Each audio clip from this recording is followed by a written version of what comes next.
नमस्कार, मैं सुवर्णा। न्याय टीवी में आप सभी दर्शकों का स्वागत है। कोर्ट राउंडअप की खबरें अब विस्तार से। दिल्ली हाईकोर्ट ने मंगलवार को पत्रकार और द न्यू इंडियन की फाउंडर आरती टीकू द्वारा दायर याचिका पर नोटिस जारी किया, जिसमें उनके अकाउंट को लॉक करने के ट्विटर के फैसले को चुनौती दी गई थी। टीकू का मामला ये है कि उसने अपने चचेरे भाई को जान से मारने वाली धमकी और कश्मीरी इस्लामवादियों की हरकतों को लेकर एक ट्वीट पोस्ट किया था। न्यायमूर्ति रेखा पल्ली ने मामले में जवाबी हलफनामा दाखिल करने के लिए 3 सप्ताह का समय देते हुए केंद्र और ट्विटर से जवाब मांगा। प्रत्युत्तर दाखिल करने के लिए 2 सप्ताह का अतिरिक्त समय दिया गया है।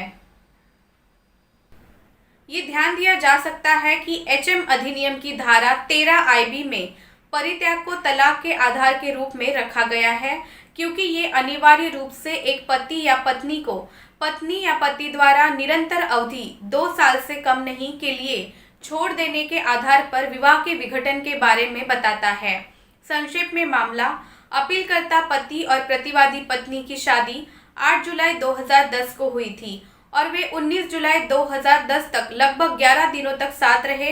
इसके बाद पत्नी के परिजन आए और किसी जरूरी काम के बहाने उसे वापस ले गए। कोर्ट ने कहा कि यदि प्रतिवादी पत्नी इस तथ्य के प्रति इतनी संवेदनशील है तो मामले की परिस्थितियों और मामले की प्रकृति को देखते हुए ये शुभ क्षण का तथ्य उसके वैवाहिक घर को नष्ट कर देगा। उसे आगे बढ़ना चाहिए था, जिसका प्रयास उसके पति ने 2 बार किया था, परंतु उसने अपनी पति को रोक दिया। जस्टिस गौतम भादुड़ी और जस्टिस रजनी दुबे की खंडपीठ ने फैसला सुनाया कि मामले के तथ्यों को देखते हुए पति हिंदू विवाह एचएम अधिनियम 1955 की धारा 13 आईबी के तहत तलाक का डिक्री प्राप्त करने का हकदार है। केरल हाईकोर्ट ने हाल ही में ये निर्धारित किया कि संबंधित क्षेत्रीय अधिकार क्षेत्र वाले फैमिली कोर्ट को बच्चे को गोद देने का अधिकार है। Justice MR. अनिता ने किशोर न्याय अधिनियम 2015 के प्रावधानों के तहत बनाए गए 2014 के नियमों और दत्तक ग्रहण विनिमय 2017 के प्रावधानों को देखने के बाद कहा, उक्त परिस्थिति में जिला न्यायाधीश का यह निष्कर्ष कि अदालत इसके लिए उचित मंच नहीं है, उन्हें बाल कल्याण समिति से संपर्क करना पड़ेगा, जो अवैध और विकृत है।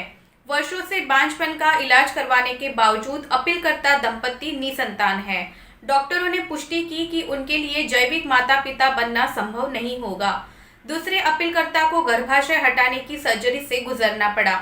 प्रतिवादी नंबर 2 और 3 पति और पत्नी हैं। उन्होंने अपनी 8 वर्ष की आयु की चौथी बालिका को गोद लेने की इच्छा व्यक्त की। दूसरा प्रतिवादी दूसरे अपीलकर्ता का भाई है। कार्यवाही को वैध बनाने के लिए अपीलकर्ताओं द्वारा जिला न्यायाधीश के समक्ष एक याचिका दायर की गई।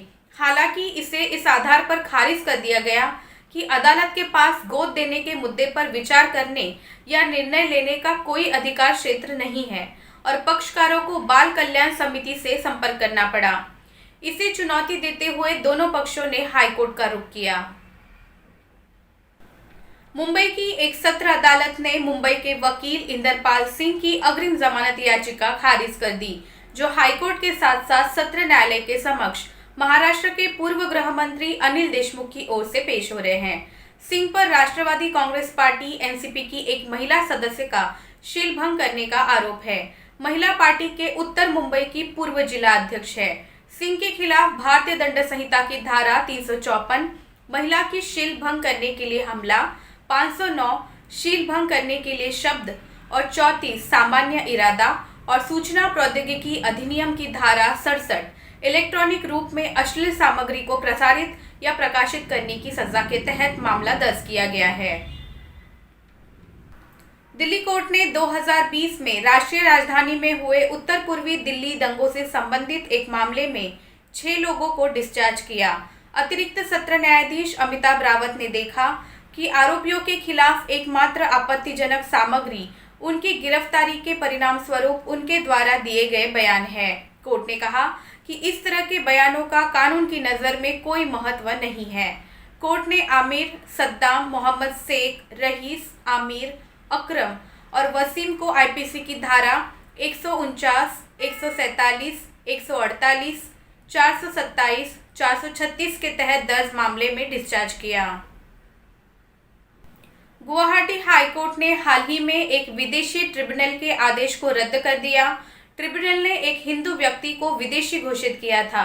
वो व्यक्ति पूर्वी पाकिस्तान अब बांग्लादेश से आया था। कोर्ट ने उसे नागरिकता संशोधन अधिनियम 2019 का लाभ उठाकर नागरिकता के लिए आवेदन करने का निर्देश दिया।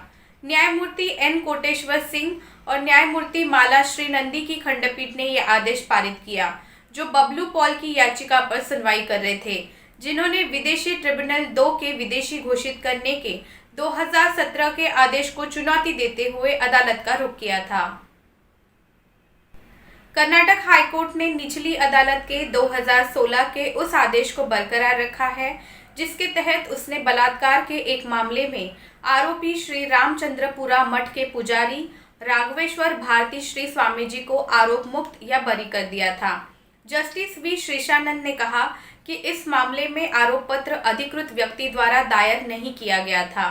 कोर्ट ने कहा, यदि आरोप पत्र किसी ऐसे व्यक्ति द्वारा दायर किया जाता है जो अंतिम रिपोर्ट दर्ज करने के लिए अधिकृत व्यक्ति नहीं है, जैसा कि सीआरपीसी की धारा 173 के तहत विचार किया गया है, तो पूरी कार्यवाही निश्चित रूप से प्रभावित हो जाती है।